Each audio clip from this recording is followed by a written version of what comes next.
Racikan Berita. Bitcoin itu suatu perkiraan dan mesin ya. Bahkan kalau kita lihat di tabulasi KPU dan sebagainya, seharusnya itu dibuat sistem kalau di atas 306 jumlah TPS harus ditolak. Tapi faktanya masuk ada 700, ada 800 dan sebagainya, melebihi jumlah DPT. Ya kan? Saya melihat dari awal bahwa semua ini diduga sudah direncanakan dari awal, by design. Termasuk dipecahnya menjadi 38 provinsi. Yang mana bayangkan Irian Papua, ya yang dulu Irian Papua. Papua itu sekarang dipecah menjadi 4 provinsinya. 4 ya, dipecah, ditambahin 4 provinsi di sana. Dengan tujuan apa? Itu untuk menyesuaikan dengan pasal 6A Undang-Undang Dasar 1945, penyebarannya. Karena kalau ketentuan di dalam Undang-Undang Dasar tersebut, pasal 6A ayat 3, itu jelas bahwa jika satu putaran itu tidak otomatis. Ada syarat-syarat lain, yaitu harus tercover di 20 provinsi. Separuh, lebih dari separuh dari provinsi seluruh Indonesia, dan setiap provinsi itu harus minimal 20% kemenangannya.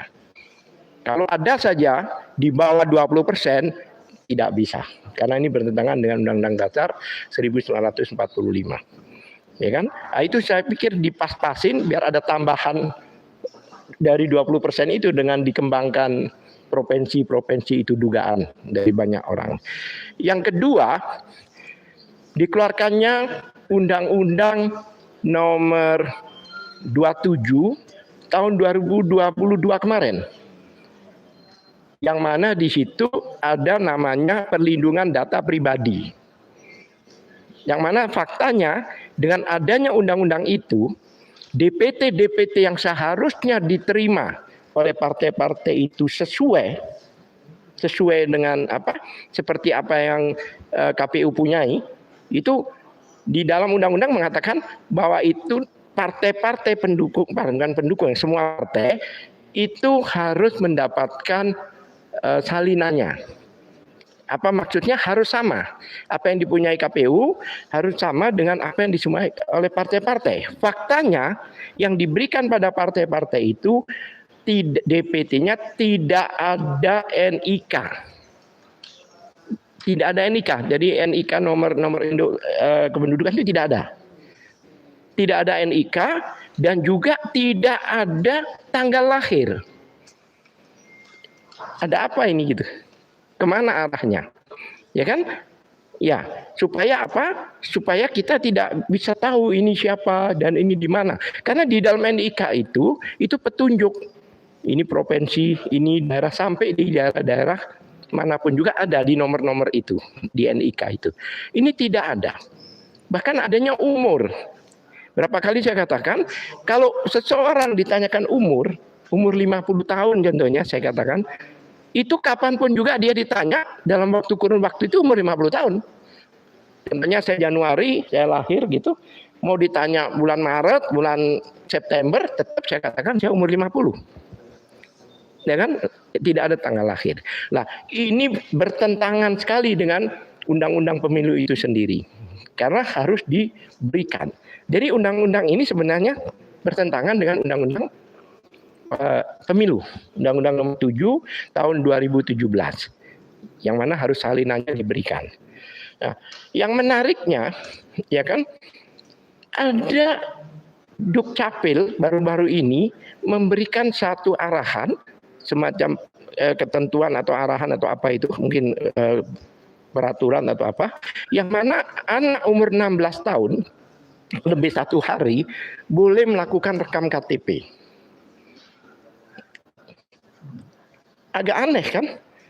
Padahal rekam KTP itu khusus untuk anak yang umur 17 tahun. Baru boleh mendapatkan KTP.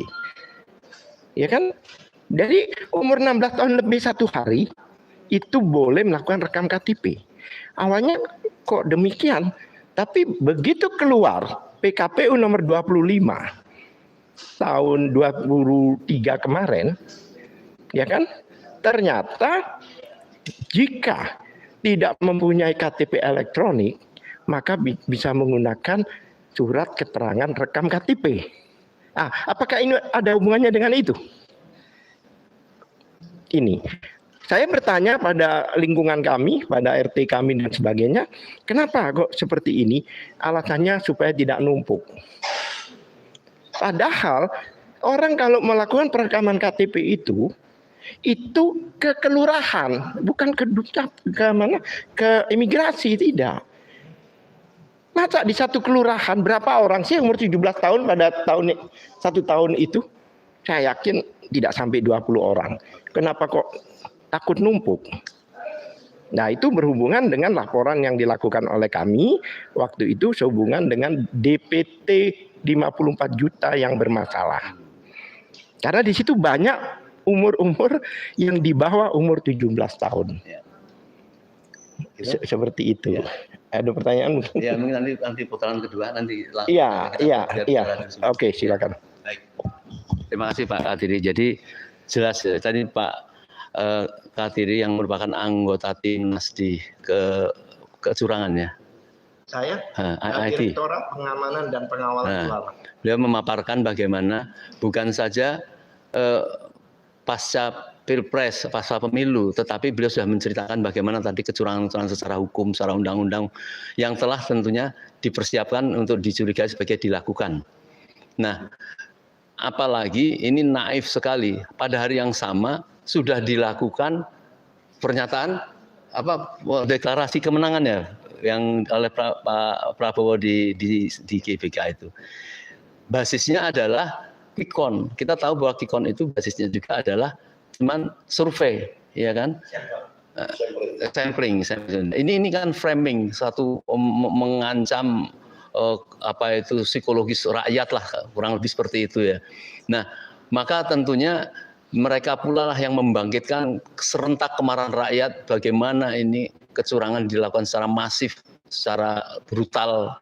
Apakah hal seperti ini akan mulus ya mendiamkan orang-orang yang tadinya sabar. Oleh karena itu mungkin kami mohon Pak Antoni bisa menyampaikan dulu dia Pak. Ya, terima kasih. Selamat sore semua. Salam tidak sejahtera, belum sejahtera. Ya, ini ya mengenai DPT ini sangat menarik. Ini kalau kita lihat memang DPT, apalagi kalau tidak ada NIK, tidak ada yang lain-lainnya itu, jadi bagaimana dia bisa memilih di TPS mana? Kan juga tidak sulit gitu kan, karena dia tidak terakomodasi gitu.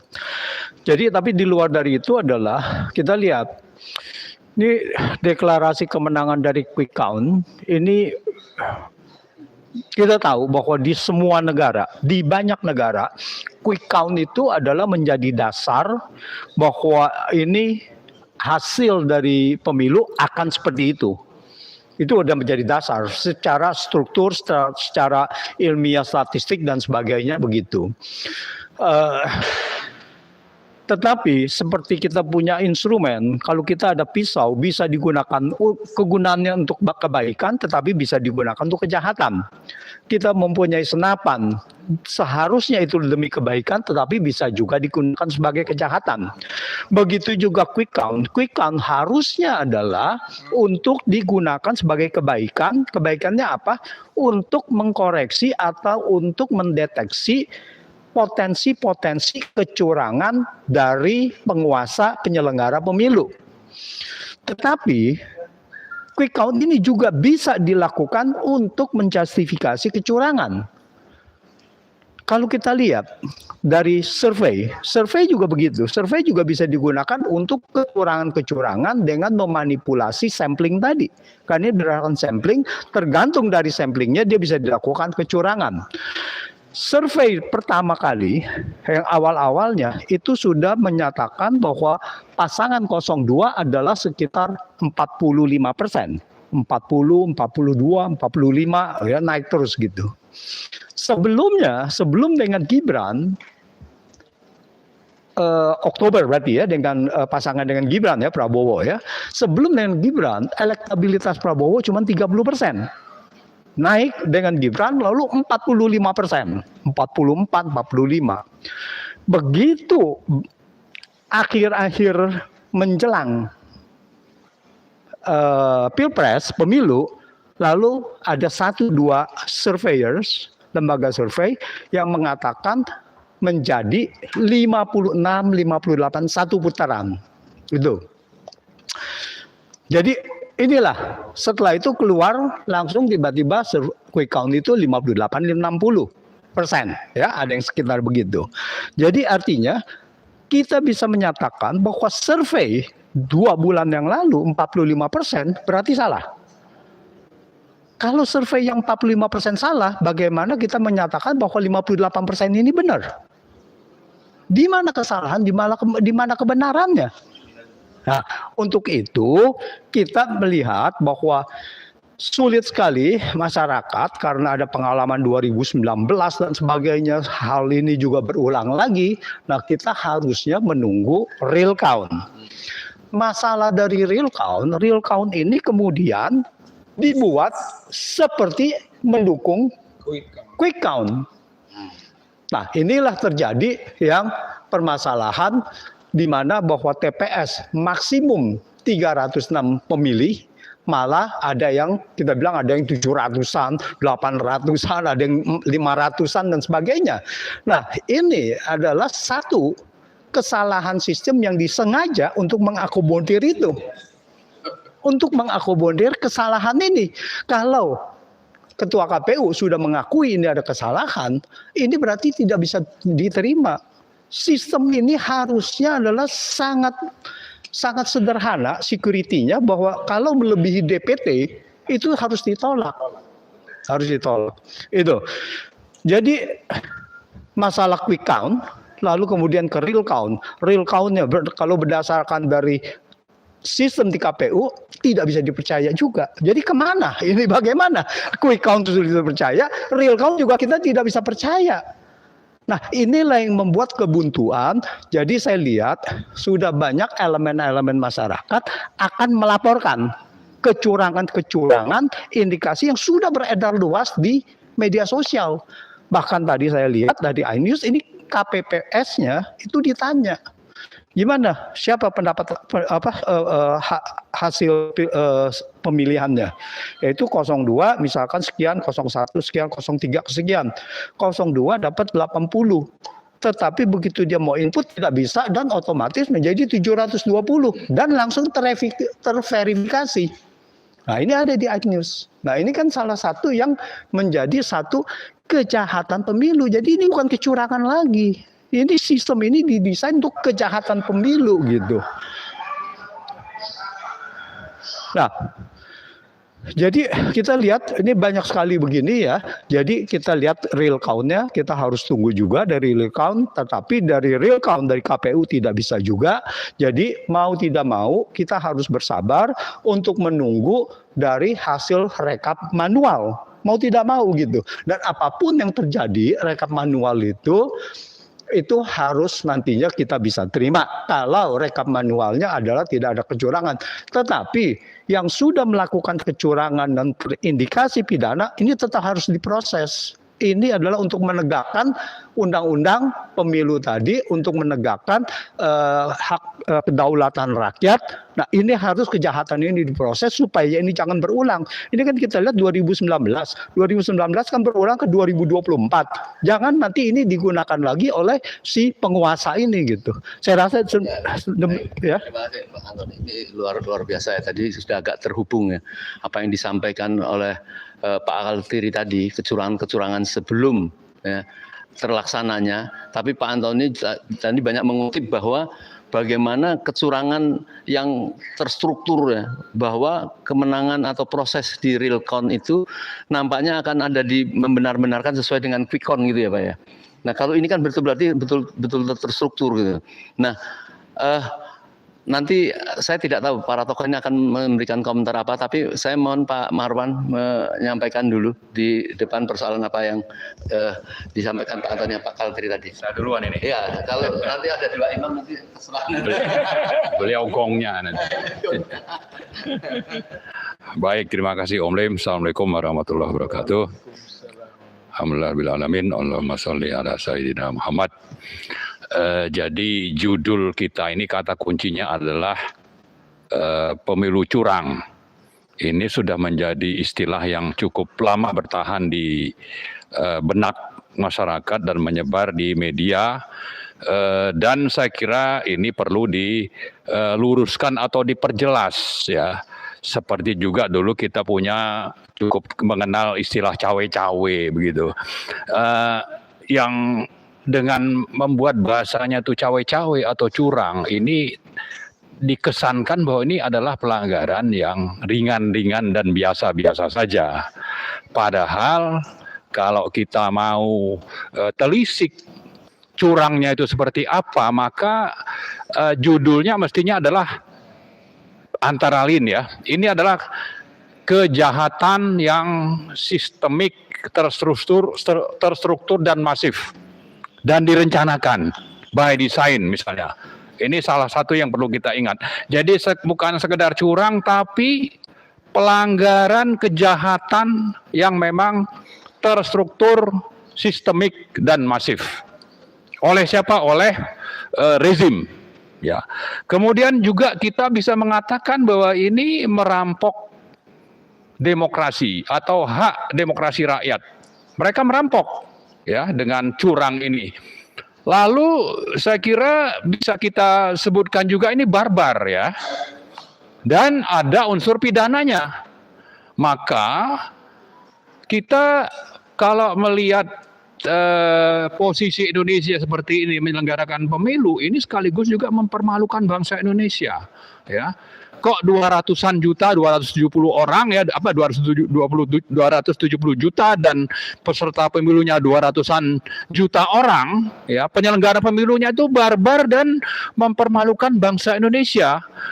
Bahwa sistem yang dibangun misalnya itu sangat mudah untuk dihack, untuk dimasukin orang luar, dan itu dipersilakan. Untuk apa? Untuk tadi melakukan merampok suara rakyat, merampok demokrasi tadi. Maka saya kira kalau memang demikian definisinya, saya kira ini sudah waktunya kita melawan ya, melawan kejahatan sistemik yang merampok demokrasi dan mempermalukan bangsa Indonesia. Ini harus kita ingat. Ini menjadi kata kunci, menjadi kalimat penting untuk kita bersikap. Tidak bisa kita menerima begitu saja, misalnya mulai dari digiring dengan hasil quick count, lalu sistem IT didevelop sedemikian rupa untuk mengikuti yang didesain di awal, yaitu hasil quick count. Maka saya kira yang juga penting, kalau kita mau lebih detail, kejahatan yang dilakukan oleh rezim ini seperti apa, mulai dari di hulu. Bagaimana DPT itu dibuat bermasalah sekian 54 juta, lalu dibangun IT yang memang tidak qualified, tidak ada pengetesan atau tera yang untuk menguji bahwa ini layak pakai. Lalu IT-nya sendiri bukan tujuannya untuk menghitung secara objektif, tapi justru digunakan untuk bagaimana menjustifikasi, mengendos apa yang diinginkan oleh rezim. Karena itu kita juga misalnya bisa melihat setelah tadi DPT, kemudian juga kita bicara IT, kita juga di hulu itu melihat bagaimana kejahatan rezim ini menggunakan APBN untuk menyuap rakyat melalui apa? Melalui aparatur negara. Siapa saja itu yang terlibat adalah ASN misalnya, ada gubernur, ada bupati yang memang sebagian ini sudah diangkat oleh Presiden Joko Widodo. Kemudian juga ada polisi, dan polisi ini saya kira majalah Tempo sudah melaporkannya cukup detail bagaimana mereka melakukan, dan sampai 2-3 hari atau 1 hari menjelang pencoblosan ini semakin masif ya untuk menyuap rakyat, dan yang digunakan itu adalah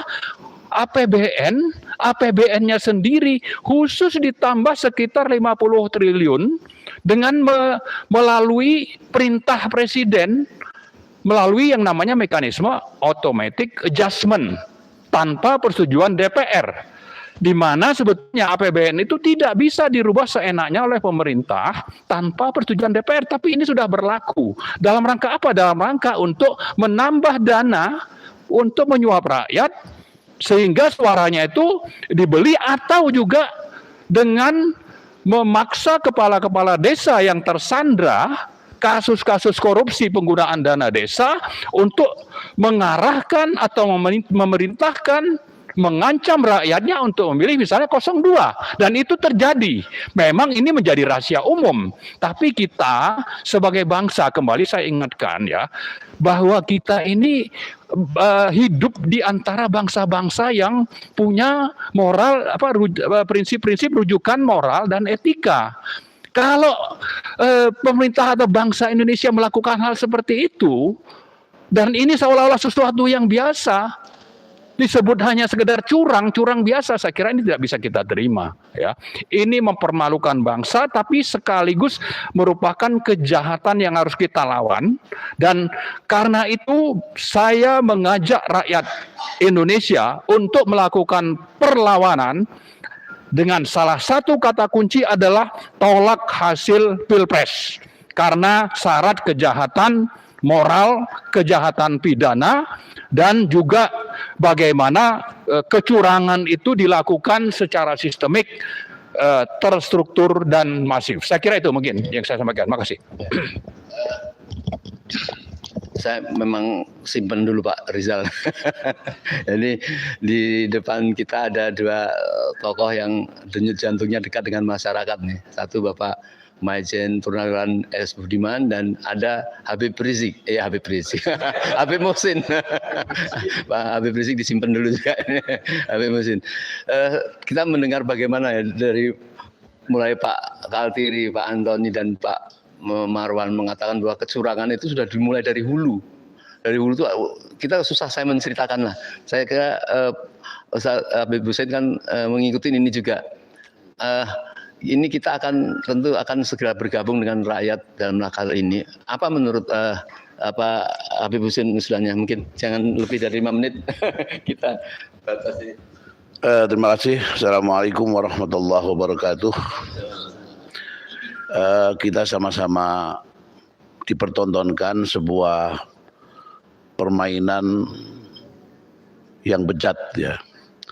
Jadi sebetulnya kita sudah mengindikasikan bahwa rezim ini sudah mulai awal dia berkuasa sudah menunjukkan kebejatan moral, dari kebohongan, dari pendustaan, dari pengkhianatan, itu semuanya sudah dipertontonkan oleh kita, dan itu sudah menjadi rekam jejak. Maka ketika sekarang sudah sampai penghujung daripada kekuasaan, ternyata mereka tetap akan melanggengkan kekuasaan itu, tentunya dengan cara-cara moral yang sudah tidak bisa ditolerir lagi. Sudah melanggar asas agama, melanggar asas moralitas manusia, ya, yang sulit sekali akal sehat menerima, dan mempunyai karakter tidak kenal malu, ya, tidak kenal kasihan, ya, tidak kenal dosa, ya, sehingga ini menjadi sesuatu yang sangat menyakitkan dan sangat jelek di mata rakyat dan di mata dunia. Oleh karena itu, maka yang paling pertama kita sadarkan adalah masyarakat, bahwa apa yang sudah kita sinyalir sejak awal, bagaimana rezim ini, bejatnya rezim ini terbukti sudah. Dan sekarang sudah pada penghujung, mereka akan menguatkan lagi kekuasaannya, meneruskan. Sehingga rakyat ini sudah tidak ada kedaulatannya. Padahal kita tahu bahwa salah satu asas demokrasi itu adalah kedaulatan di tangan rakyat. Dan rakyat semua, masyarakat, kita harus sampaikan bahwa Anda sudah tidak punya lagi kedaulatan. Ini adalah sudah diktator, ya. Ini sudah tirani. Jadi mau apa lagi yang kita bertanggungjawabkan? Selama ini slogannya adalah negara kita negara hukum, dan kita sudah mencoba masih mentolerir dan kita masih mengikuti taat asas, menjadikan hukum menjadi asas. Tapi kita menghadapi satu rezim yang sangat tidak peduli dengan hukum dan hanya satu hukum yang brutal. Ya, atas nama konstitusi, atas nama hukum, tapi mereka adalah berkhianat dan dengan cara-cara yang sangat bejat dan tidak bermoral. Oleh karena itu maka tidak ada jalan lain kalau memang sudah tidak bisa, indikasi-indikasi pelanggaran dan perusahaan moral tadi tidak bisa. Kemudian kita memasuki pemilu, lalu kemudian mereka juga curang, mereka juga memanipulasi dan menyakiti suara rakyat. Maka tidak ada jalan lain, kita harus mendongkel daripada rezim ini. Masyarakat yang punya hak untuk mendongkel dan untuk mengambil kembali kedaulatan di tangannya rakyat secara utuh sesuai dengan amanat Undang Dasar 45. Maka dalam hal ini kita sudah semua tahu bagaimana proses pemilu, bagaimana kecurangan. Kita nunggu apa lagi sekarang ini sebetulnya, ya kan? Bagaimana kita menghadapi penguasa yang zalim, penguasa yang sudah tidak peduli dengan hukum, dengan konstitusi, dengan dasar negara. Lalu apakah kita masih mengharap mereka akan memberikan keadilan kepada kita? Tidak akan pernah. Oleh karena itu kita tetap menjalankan proses hukum, tapi kita harus siap, harus mempersiapkan, ya, dan mengubarkan kepada masyarakat. Sudah saatnya kita harus bersiap untuk mengambil alih kedaulatan dengan rakyat sepenuhnya. Ini yang paling penting, ya.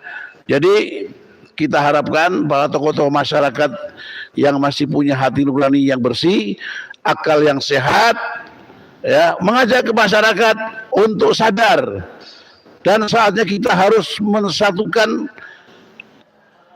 menyatukan daripada persepsi kita. Kita menciptakan common enemy, ya. Rezim ini adalah common enemy kita. Kejahatan mereka adalah common enemy kita. Dengan dasar itu, maka kita harus segera bergerak dan menyelamatkan negara ini dan bangsa ini sebelum negeri kita menjadi hancur lebur dan jelek di mata dunia, apalagi di mata Tuhan Yang Maha Esa. Ini saja mungkin yang bisa saya sampaikan. Terima kasih. Wassalamualaikum warahmatullahi wabarakatuh. Terima kasih Habib, sangat jelas dan tegas ya. Dari Pak Marwan tadi hanya sampai menyampaikan lawan. Jenis lawannya jelas apa yang disampaikan Habib, itu dongkel. Dongkel itu satu kata yang memang bukan berarti rakyat ini tidak pernah memproses secara hukum atau politik, ya. Karena memang menghadapi tembok yang tebal dan bebal gitu ya. Saya melihat memang kecurangan ini sudah betul-betul terstruktur, sistematis, dan masif, ya. Artinya negara sudah gagal untuk melakukan penyelenggaraan pemilu yang adil dan jujur. Kalau begitu maksudnya apa? Ya harus dibatalkan demi hukum, demi keadilan, demi kejujuran. Pemilu ini tidak ada artinya kalau hanya memenangkan satu paslon yang didukung oleh presidennya sendiri, ya. Jadi kembali pada ini kesimpulannya, ya ayo kita lawan rezim yang sangat zalim ini dan batalkan pemilu. Ulangi pemilunya tanpa Jokowi. Artinya Jokowinya harus minggir dulu. Saya kira itu saja. Terima kasih. Ya. Kekompakan Kan dari petisi 100 artinya bulat. Semoga kita bersama masyarakat di hari Senin besok ya, kita memang satu suara. Kami silakan Bapak Rizal Fadila. Assalamualaikum warahmatullahi wabarakatuh. Petisi 100 itu punya misi dua. Satu, makzulkan Jokowi. Dan dua, kembalikan atau pulihkan kedaulatan rakyat. Satu dengan yang lain memang berkaitan. Bahwa kedaulatan rakyat ini telah tercuri oleh oligarki dan sekarang malah sudah dirampok oleh dinasti, gitu ya. Sehingga menjadi keniscayaan harus mengembalikan kedaulatan rakyat. Dan yang merampoknya itu adalah Jokowi bersama rezimnya, gitu ya. Oleh karena itu wajar kalau petisi 100 konsisten bahwa Jokowi harus dimakzulkan, dan kalau dimakzulkan proses pemulihan kedaulatan rakyat bisa dimulai. Kemudian pemilu ini menjadi mainan demokrasi, pseudo demokrasi, demokrasi pura-pura, ya, yang sebetulnya tadi oligarkis dan menegakkan politik dinasti. Nah, apa yang pernah diungkapkan atau ditayangkan oleh film Dirty Fort tentang suara yang kotor terbukti, gitu ya. Begitu juga dengan tadi pandangan guru besar, dosen, alumni yang mengkhawatirkan terjadinya kerusakan demokrasi terbukti melalui proses pemilu ini. Begitu juga dengan investigasi media termasuk Tempo yang menyatakan bahwa Pilpres ini berada di bawah bayang-bayang kecurangan, terbukti.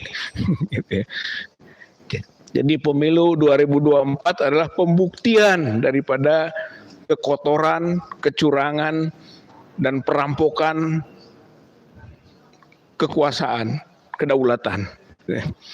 Oleh karena itu, maka mau tidak mau kita harus memulai meluruskan kiblat bangsa yang sudah dibelokkan ini.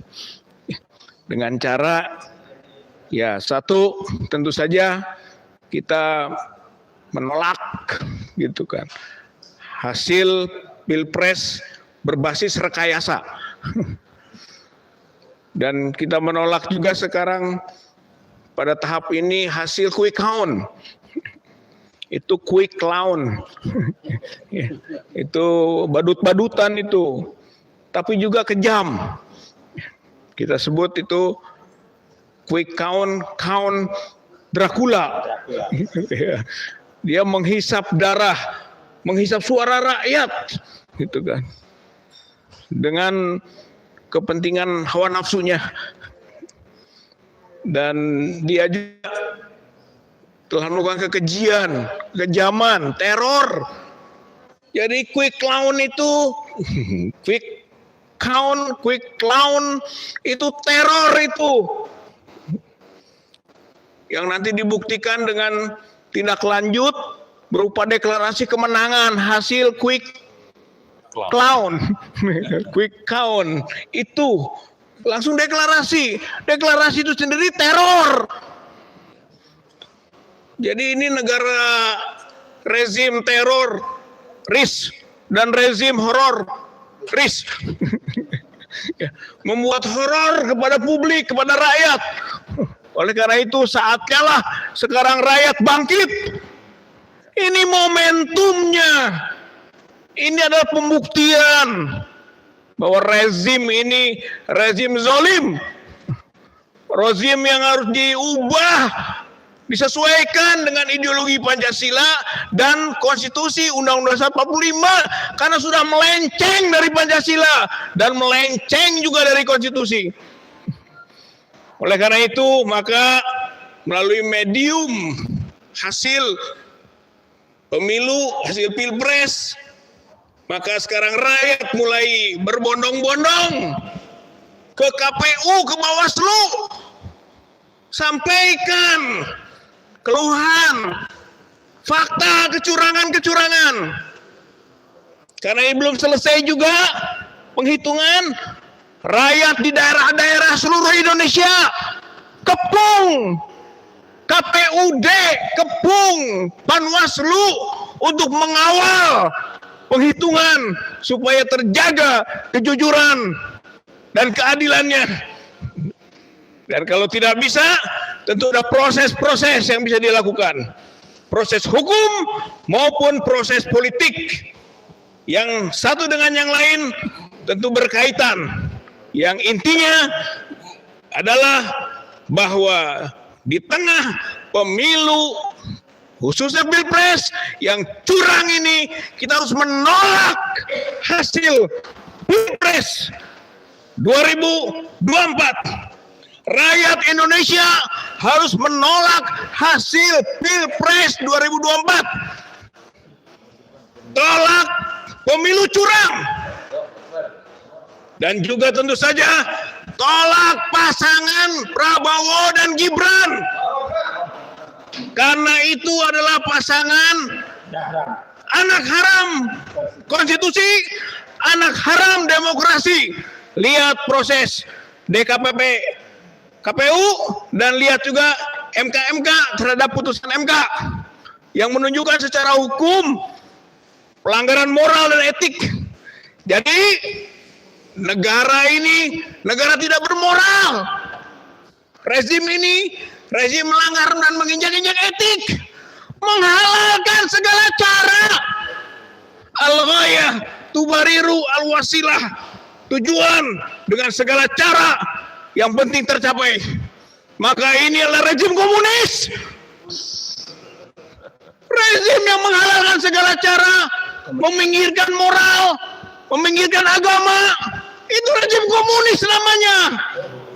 Oleh karena itu, bangsa Indonesia harus kembali bergerak untuk merebut kedaulatannya dan mengembalikan ideologi Pancasila dan Undang-Undang Dasar 45 sebagaimana mestinya, sebagaimana the founding fathers dahulu ingin kemana arah bangsa negara ini dalam upaya mensejahterakannya. Mudah-mudahan melalui hasil pemilu yang curang ini menjadi momentum dari perlawanan rakyat, perlawanan masyarakat Indonesia untuk merebut kembali kedaulatan rakyat ke tangannya. Nasrul minallah wa fatun qarib wa basyiril mu'minin. Wassalamualaikum warahmatullahi wabarakatuh. Allahu Akbar. Merdeka. Allahu Akbar. Merdeka. Merdeka. Luar biasa ya. Jadi ini tadi yang sebenarnya hasil dari dialog para tokoh tadi, dan Mas Rizal menyampaikan dengan utuh ya, kepada masyarakat bahwa silahkan siap-siap untuk kita harus melawan, harus menolak. Kalau Habib tadi mengatakan harus didongkel, mereka mendongkel, menghajar rakyat dengan tanpa etika, tanpa hukum, tanpa politik gitu ya. Mungkin sebelum Pak Marwan membacakan deklarasi pernyataan sikap, mungkin Pak Antoni 2 menit mau menyampaikan. Pak Halari, enggak mau, enggak sudah cukup, mau 2 menit silakan Pak. Saya tidak menambahkan, cuma saya ingin mengumumkan bahwa saat ini adalah pemeriksaan di kelurahan, kecamatan, ya kan, di BPS, iya, perhitungan ulang di sana.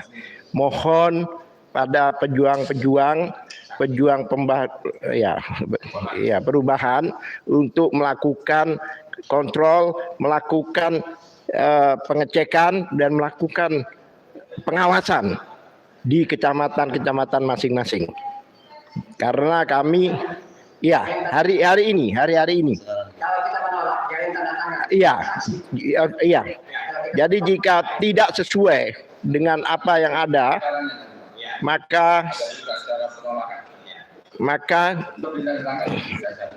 iya.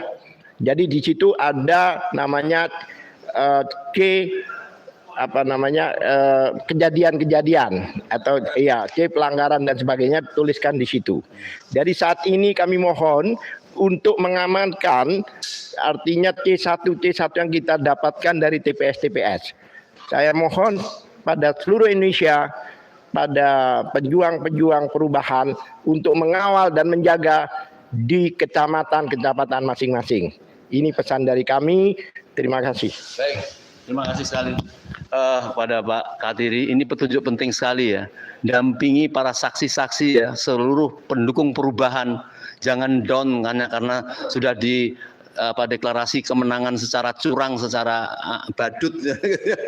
Ini jadi harus siap karena kita semua optimis ya. Jadi kita semua mengawal itu sampai betul-betul perhitungan real count ataupun pergerakan yang lain kita lakukan. Tunggu komando dari para tokoh ya. Insya Allah para tokoh tidak akan menyia-nyiakan kesiapan. Kita tahu bahwa sabar itu bukan berarti nerimo. Sabar itu memerintahkan untuk melawan. Sabar itu untuk memerintahkan penegakan keadilan. Pernyataan sikap petisi 100. Tolak rakyat atas pemilu curang. Bahwa bentuk kecurangan pemilu telah diawali dengan mobilisasi birokrasi, pengerahan aparat, dan penunggangan hukum untuk kepentingan politik. Kemudian terjadi surat suara yang tercoblos, otak-atik angka dalam sistem IT KPU, dan dilanjutkan dengan penggiringan opini melalui quick count oleh lembaga-lembaga survei berbayar. Bahwa Presiden Joko Widodo bertanggung jawab atas kecurangan yang terstruktur, sistematik, dan masif dalam Pilpres 2024. Sebagaimana diprediksi bahwa Pilpres 2024 berlangsung curang selama Joko Widodo masih berkuasa. Maka pemakzulan dalam waktu sesingkat-singkatnya merupakan keniscayaan. Atas dasar hal-hal tersebut di atas, maka petisi 100 yang terus berjuang untuk memulihkan kedaulatan rakyat dengan ini menyatakan hal-hal sebagai berikut. Pertama, menyatakan tolak rakyat berupa tolak quick count karena mengganggu dan menggiring hasil perhitungan nyata. Lalu tolak hasil pemilu curang yang merusak azas pemilu yang jujur dan adil dengan memberdayakan anggota KPU pusat hingga daerah, anggota Bawaslu, serta seluruh jajaran ASN di daerah untuk melakukan kecurangan, didukung dengan menggunakan sistem IT yang cacat, tidak layak pakai, dan syarat rekayasa manipulatif. Serta yang ketiga, tolak Prabowo Gibran sebagai pasangan curang dan cacat konstitusi. Kedua, mendesak agar pemakzulan Joko Widodo agar segera dilakukan sebab pemilu, khususnya Pilpres, ternyata tidak berlangsung sehat, jujur, transparan, dan adil. Pemihakan berbasis kepentingan politik dinasti menempatkan Joko Widodo sebagai perusak dan penjahat demokrasi.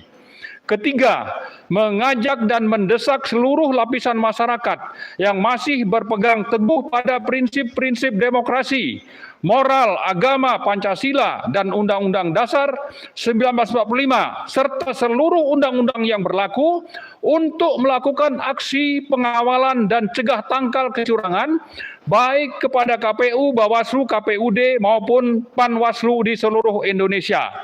Pada saat yang sama, rakyat juga diminta atau dihimbau untuk mempersiapkan diri guna melawan pemilu curang dan pemaksaan hasil pemilu yang syarat kecurangan.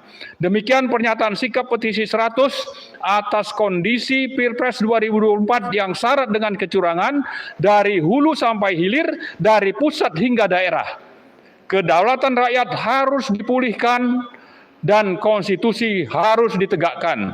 Mari kita lawan dan basmi kecurangan perusak kehidupan berbangsa dan bernegara NKRI.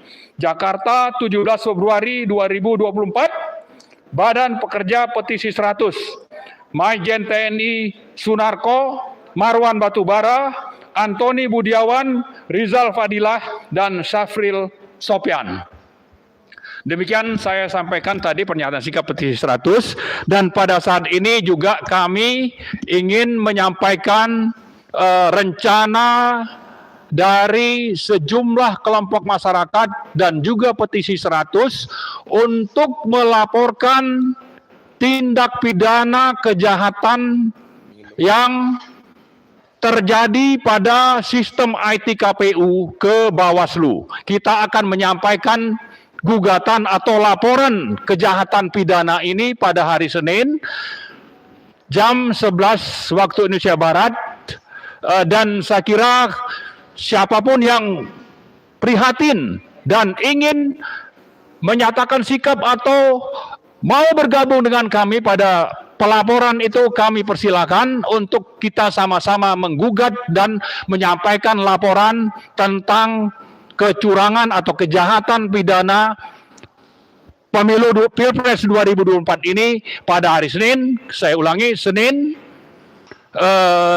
tanggal 19 Februari pukul 11 waktu Indonesia bagian Barat. Terima kasih. Assalamualaikum warahmatullahi wabarakatuh. Allahu Akbar. Merdeka! Merdeka. Kita akan melaporkan segala jenis kecurangan, dan lebih bagus bagi masyarakat baik di tingkat RW kelurahan yang tahu ada kecurangan dan ini melaporkan. Mari seluruh masyarakat bergabung pada hari Senin tanggal 9 Februari di Gedung Bawaslu Jalan MH Tamrin. Nanti kita bersama-sama insya Allah bertemu di sana. Assalamualaikum warahmatullahi wabarakatuh.